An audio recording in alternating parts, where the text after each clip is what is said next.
Hello, everyone. This is Francesca. I'm a former ballet dancer turned vice president at a multinational company, and I'm a big personal finance nerd. So, if you want to follow along with my journey of learning about the market and improving my financial future, then keep on watching. So, today, exciting topic, talking about crypto, and especially we're talking about why I'm reallocating £10,000 into the crypto market after being disinvested in it for the past few months. And before I share, my current thinking, why I've changed my mind, basically why I want to get back into the game, and what my rationale is, a brief history of my personal involvement with crypto, and of course a few warning words even before we go into this. Crypto is risky, is a very risky asset, and it should never constitute a hefty portion of your portfolio unless you are a professional, unless you really understand the technology underlying it, unless you are Raoul Pal, which is a man that has really heavily informed my decision to reinvest into the crypto market. But unless you're them, please do not overexpose yourself to crypto. But I do think it's important to still partake in the game, and now I'll explain why.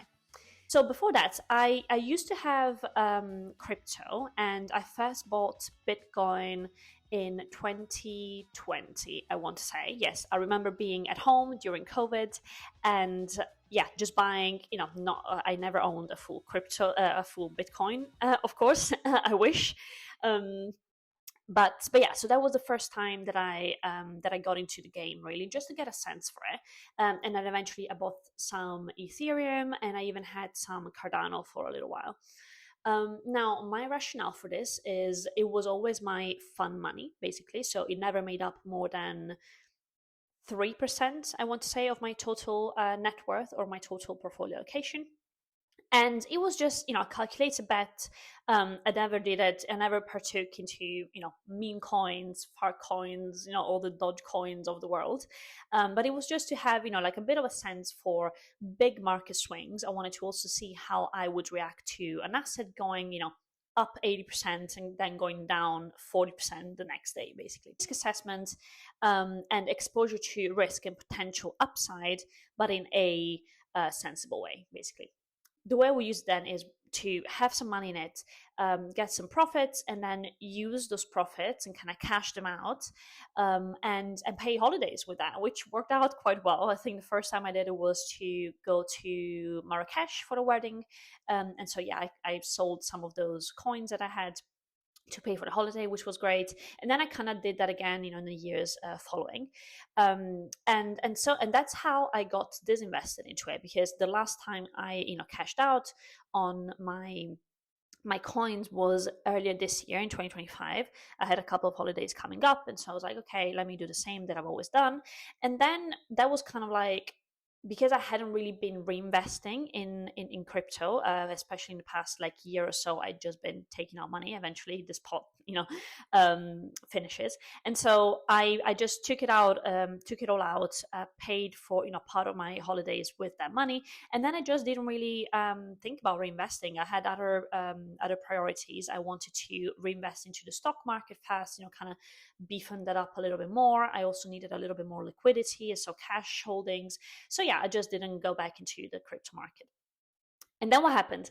Then, in the context also of this YouTube channel, I am, of course, spending a lot of time kind of, maybe more than I did in the past, a few years when I wasn't posting. I spent a lot of time reading about different topics, and also, brainstorming video ideas. And in this process, I stumbled upon an episode from The Diary of a CEO by Stephen Bartlett, great podcast, although he loves a clickbait title, but mostly his episodes are very good.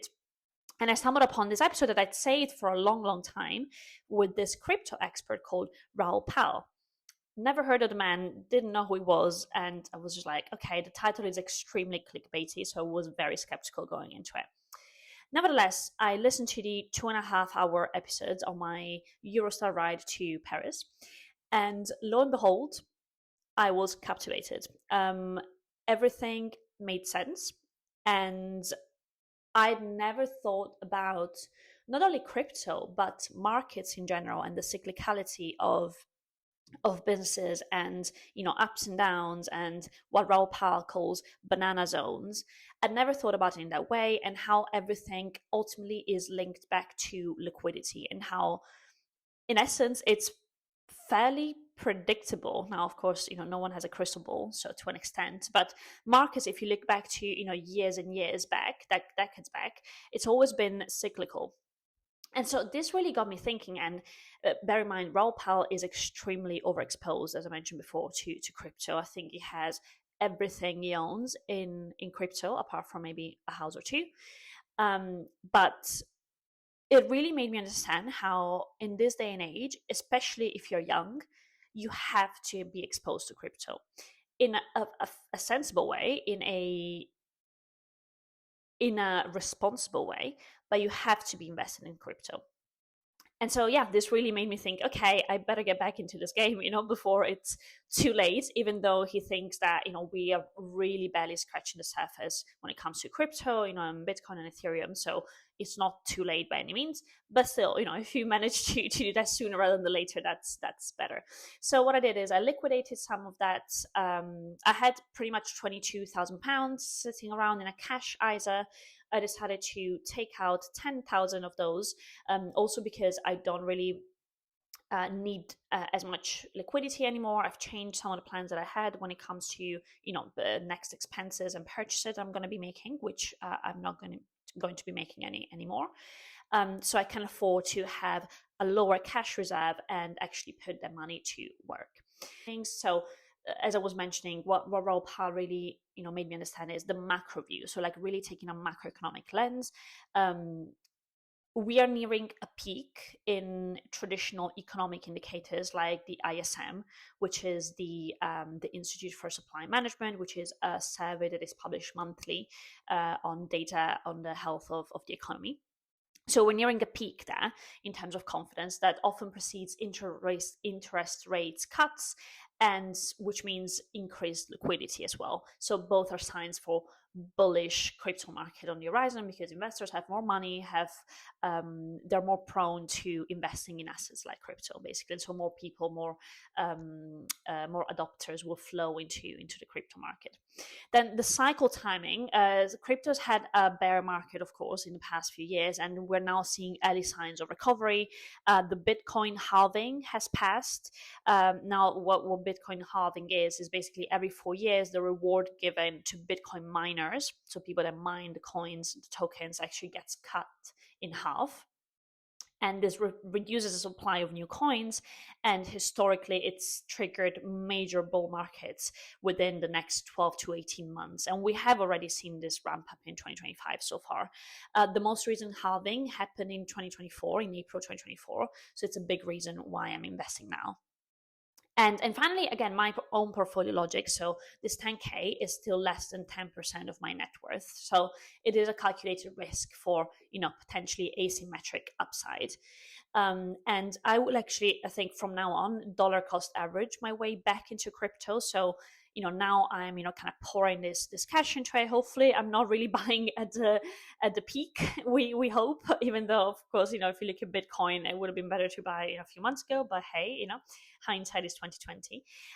But from now on I will be dollar cost averaging, so putting a percentage of my monthly income into crypto, and so hopefully I'm back into kind of capturing the entirety of the ups and downs of the coins. And again, this is very much a long-term investment, so I'm not doing this to make a quick buck.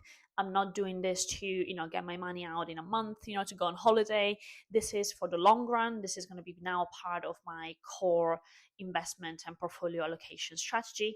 So yeah, this is the mentality that I'm going to have going into this. But maybe before I actually go into the bulk of this video, which is showing you me investing, actually, a couple of additional definitions. We talked about ISM and macro view and crypto, but maybe for those of you who are not as familiar yet, and you might have had TAM but you don't really know what these things are, I'll give you a crash course in crypto. And again, I'm by no means an expert. This is me learning with you guys, right? So do your own research, and I'm definitely going to link a few those episodes that I mentioned Raoul Pal's network and platform, which is Real Vision, which offers amazing deep dives into the macroeconomic environment and things like these. But yeah, to go back to a couple of definitions to set the stage, crypto is short for cryptocurrency, which is a type of digital money that lives on the internet, basically, and runs on public and decentralized networks. So this is the main part and the main tenet of crypto.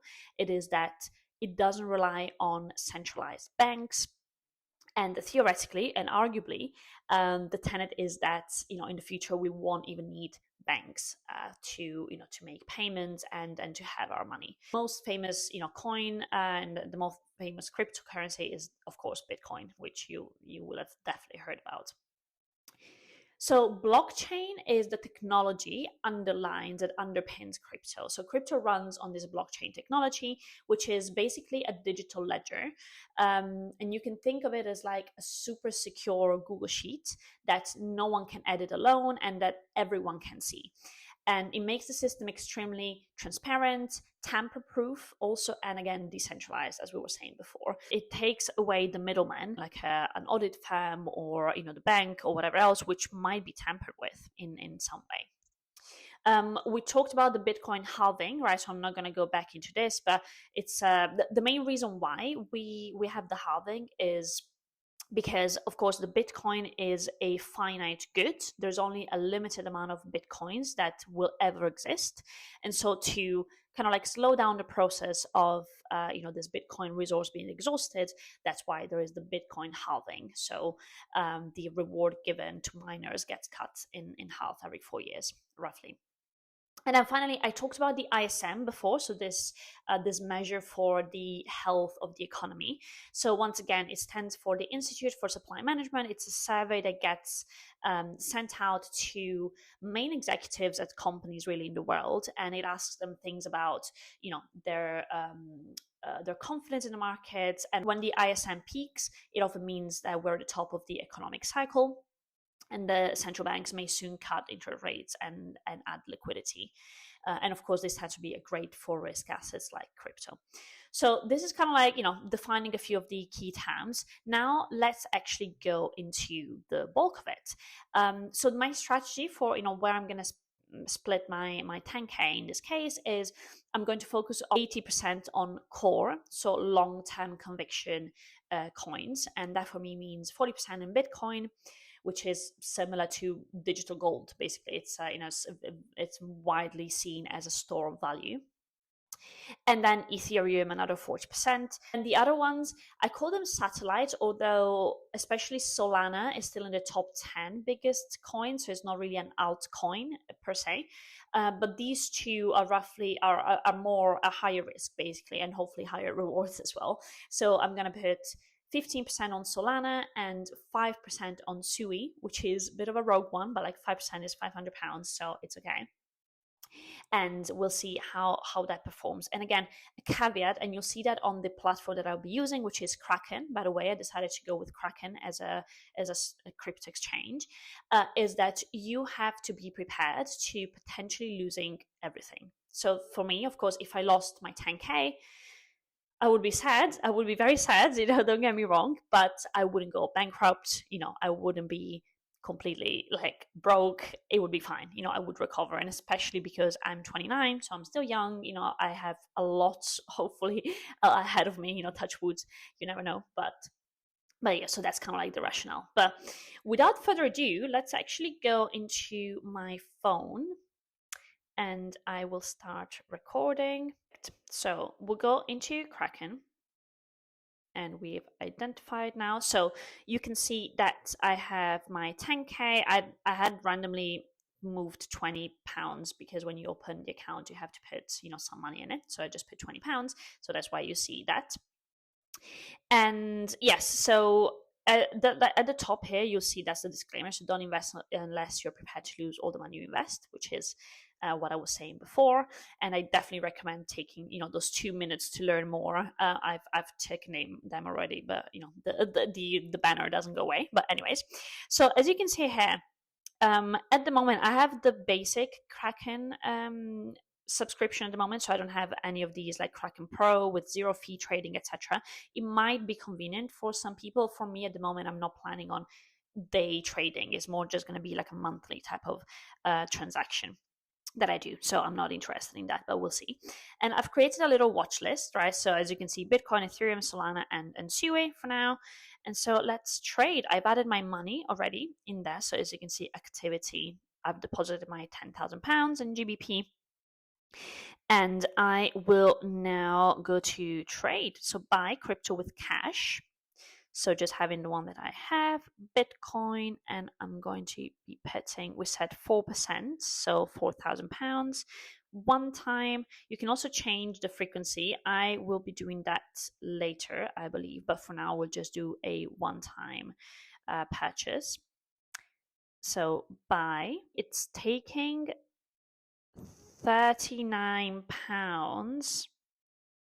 I might actually do this, I will actually start, this is, we're thinking about this in real time, but I will actually do my 1 month free, because now I'm purchasing, I'm trading a lot basically, right?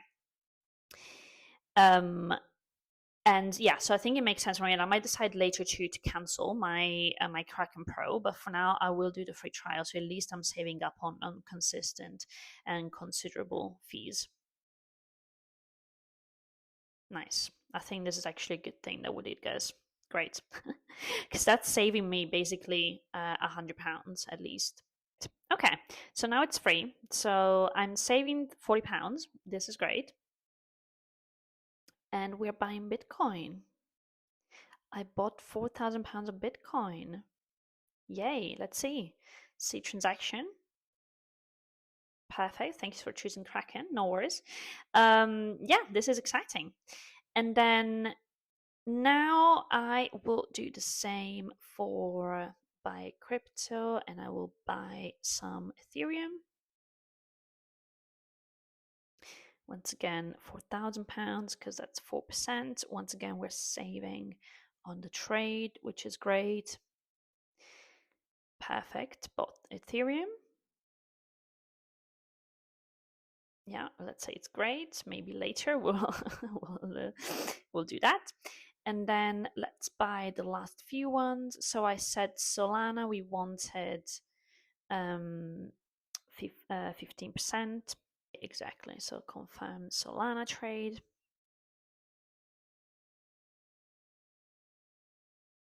Perfect. And last one is going to be my Sui. It's cheap. So I'm going to own quite a few Suis, actually. That's exciting. Owning a full coin, finally. And